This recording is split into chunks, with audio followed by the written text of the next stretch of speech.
you see Chris Cuomo? He was out he was on the floor talking crap, and he said, he talked about Kamala's pledge after going after all these, billionaires and all these money guys, and then he clowns them because he's saying how much those people were up in the suites looking down. Can you play this, Connor? Let me reveal a reality to you that has to be spoken to here, okay? Greg, look at the ring of suites, okay? This is not unique to Democrats. There is a game of money. When people talk about uniparty, we are strangled by the money reality in our politics. Those suites start at $500,000. Yep. Damn. You think there's like a teacher group up in there? You think it's like the Cub Scouts of Columbia County, South Carolina, that's up in those boxes? Those boxes are filled with the same people that they say they're going to regulate. Yep. They are literally looking down on the faithful and being told, we're going to break down on them. We're going to make them pay their share. They paid $500,000, $700,000, $1 million, $1.5 million to have those seats. And the same thing is true with the Republican side. And they're going to take them down? Yeah. They're going to change how it is. They are looking down from on high at the people who make the difference in their communities. And that is the reality of politics. Yeah, that's refreshing. Dude. Tom, you see something like that? How refreshing is that? That is beyond refreshing, because that there is what, historical reporting was about. That there, without the tonality and the personality of Chris Cuomo, that is what Cronkite would have said. Don't these people understand that the average American needs to... And Walter Cronkite would have just laid it out. There was a time, Edward R. Murrow, there was a time where newsmen would take stands there and balance what they were trying to say. News has always had its balance. Mm-hmm. There's always been the lapdogs. I mean, even back in those days, they hid the fact that, Kennedy had a back brace. They didn't want him to seem weak. So the news media has always done stuff like that. But commentary like that used to come from your news media, used to come on the opinion page of a newspaper. The opinion page of the newspaper used to be an important political endorsement. You go back and you just look in the 90s. You don't have to go back very far. And you would see it's like the Cleveland Plain Dealer has come out and endorsed who? And it was a big deal. Who is the newspaper supporting? The newspaper represents our city, our town, our community. What are they doing? That used to be important. And what you have there, I think, is a career newsman in Chris Cuomo who is looking around and calling it as he's seen it, and he has seen it evolve over years. I think that is a refreshing take. Yeah, I look, you ever see the movie Catch Me If You Can? Multiple times. Okay, so who was the main character in the movie? Leonardo Frank DiCaprio. Frank Abagnale. So the beginning of the movie starts off that he's this criminal that basically can't get caught. Catch Me If You Can. Yeah. Tom Hanks is running around trying to catch him. The end of the movie, what's his position? He gets caught. No, but literally, what's his position? Consultant. He starts to work He starts to work for the on parole. For the FBI. On parole. He works for the FBI so to help what's the them point? Listen, we got to use fraud. this guy's wit, intelligence, experience, connivingness to our advantage. Mm-hmm. Because he knows how the system works. What's my point? Look, does anybody know how the DNC or even politics work better than Chris Cuomo? Like, there's a lot of people out there, I don't agree with them on this, but the COVID. Okay, cool. But this guy knows what he's doing. Of course. And he's basically saying exactly what we're saying. Yeah, they're saying one thing, but you know how much those suites are? Believe me, I know because I've been in there. Yeah. That's $500,000. That's ridiculous. So they can say all they want. We know who's really pulling the puppet strings up here.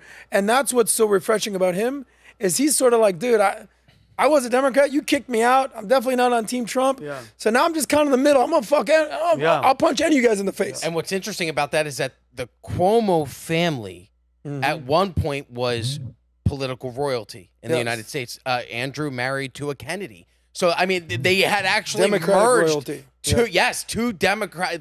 So this is not a guy who's new to politics, is just becoming aware of politics. His father was in politics his entire life. Yeah. His entire life, he was raised in the Democratic Party. His father was the governor of New York. His brother became the governor of New York. And he has been covering media since, 2000? So he's been in this game his entire life. And he's going, these people aren't representing you. They're representing themselves. For an insider to call them out like an outsider, that's what's refreshing. That's why people liked Donald Trump. That's why people like me, who have my entire life, and I apologize for this, but I voted blue my entire life. I'm out of here, bro. I was a Democrat, voted for Obama twice. Come back, Adam. Come back. disgusting. Come back. For the first time in my adult life, I don't know. We even hired this guy. Going Piece into of the shit. 2024 presidential election, I am going to cast my first vote for a Republican, and it's because I respect Donald Trump's policies, but what I also respect is the transparency that he has brought to the Oval Office, where I feel that we have not had that since 1963. Rob, I've lost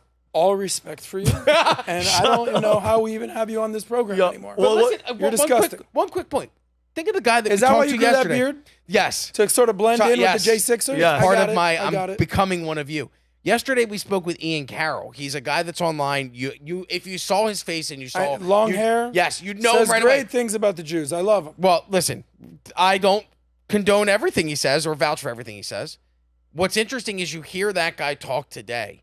He was a lifelong Democrat. This is his first presidential election where he's voting for a Republican. I feel like there's a lot more people that are like he and I who have come from the other side and seen, oh, we have just been propagandized for 20 years. Every single election that I have voted in has not been on policy. It's been on personality. And this is the first time where it's mattered more than ever before. Think of how crazy this election cycle is. We spoke yesterday. Pat interviewed Ryan Montgomery, the ethical hacker. Comes out 9 a.m. tomorrow. I encourage you to watch it. It's super interesting.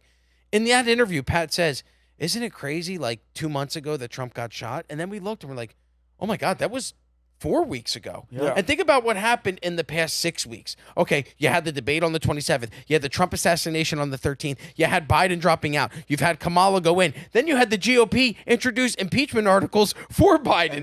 This is all within 4 weeks. Tom, you've been paying attention to politics much longer. Have you ever seen an election cycle that is this chaotic and we're still 70 days out?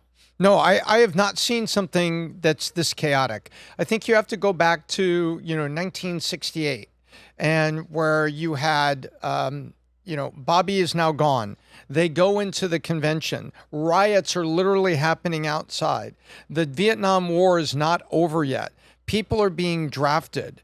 African Americans and minorities were getting higher draft numbers and going first and disproportionate. So there was racism in the draft. You have to go back, I think, something there to see all the things that were happening together in dominoes. And I haven't seen, if you look back at like the points of change and the points of chaos, this last 5 weeks, I think has been more change and upheaval and shifting of gears than we've seen in 30 years. Yep. I mean, everything has been pretty orderly. The convention was usually where, okay, we come down, we agree to support each other. We saw a little bit of that this springtime. Okay, Nikki, so the gig's up, you're out of money, you're doing it down. Are you going to support Donald Trump? And that's what they were all asking. And that's and by the way, the Democrats fell in line faster, 4 years ago with Biden. Kamala fell in line. All the people that were venom on that stage, they fell in line, except Tulsi Gabbard turned in her Democrat card and left, right? But I haven't seen, this deep toward the election itself. You usually see this on Super Tuesday where people are still screaming at each other, waving pictures that were taken of you in high school wearing a stupid hat. All that stuff is usually when that happens. Not now. Now is usually a time for the family's got to come together and have a Thanksgiving. Don't pick on your sister's husband. Yeah. Knock it off. Let's sit down for Thanksgiving. It's very much been like all those little things that your mom and dad and your grandma remind us that we're not going to say at Thanksgiving. We're going to watch some football. We're going to have some turkey, and we're going to enjoy it as a family. When they leave on Monday, talk behind their back. Yeah. That's usually been the convention. I also think there's sort of a reason for how Republicans operate and how Democrats operate, because I'd be willing to say that Republicans are way more principled and have more of a spine. And there's people that are going to be like, what do you mean? Trump, he's a cult of personality. Okay, but they're a little bit more of conviction, and this is how I stand for, and this is what I believe in, and they're a little bit more of ideologues. Where Democrats, there's this sort of big tent concept where they're just like, can't we all get along? Forget about the fact that you hate billionaires and forget the fact that you are a billionaire. Yeah. Forget about the fact that you believe in traditional family values, and forget about that they're trying to basically tear down the nuclear family, and there's the Marxist and there's the capital. Can't we all get along? Yeah. And there's just this greater context of like, let's just be nice to each other. Whereas in the Republican Party, they're like, yeah, I can't be nice to the baby killer, abortion. I can't be nice to the guy who wants to pretend he's a woman and go in the war. Like, I can't do it. Yeah. So they do have more conviction. They do have a better sense of moral code, but that doesn't necessarily translate to winning elections. Of course. And that's why Democrats do better, because they're a little bit more willing to let some shit slide. Yeah, they let it slide. 2 points. I thank you, Tom, for your insight, because you ever buy a car and then as you're driving that, not you. Not you, Adam. Okay, but if you ever bought a new car, and then you're driving around and you notice that you're always seeing that car. Like, oh, there goes another Tesla. Yeah. Oh, there's a Tesla. Yeah. There's a Tesla. Yeah. It feels to me like I had to separate. Is this chaotic because I'm paying more attention now than I ever have before? Or is it actual chaos? And think about this, because it does seem like it's actual chaos. Since the first debate between Trump and Biden to today, it's been 56 days. We still have 74 more days to go until the election.